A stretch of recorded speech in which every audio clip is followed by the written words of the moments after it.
ஒரு பவுல் எடுத்துக்கோங்க. ஒரு ஸ்பூனு தேன் எடுத்துக்கோங்க.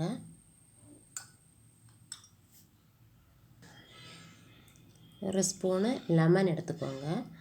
தேனும் லெமனும் சம அளவு எடுத்து மிக்ஸ் பண்ணிக்கோங்க.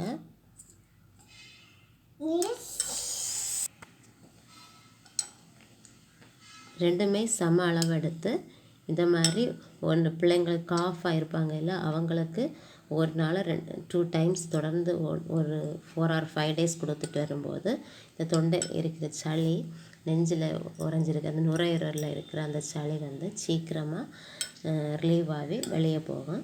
நீங்கள் ட்ரை பண்ணி பாருங்கள். இது ஒரு கை மருந்து யூஸ் பண்ணி பாருங்கள். பிள்ளைங்க வறட்டு இருமல் அதுக்கெல்லாம் இது ஒரு பெஸ்ட்டு ரெமெடி. கண்டிப்பாக ட்ரை பண்ணி பாருங்கள். தேங்க்ஸ் ஃபார் வாட்சிங்.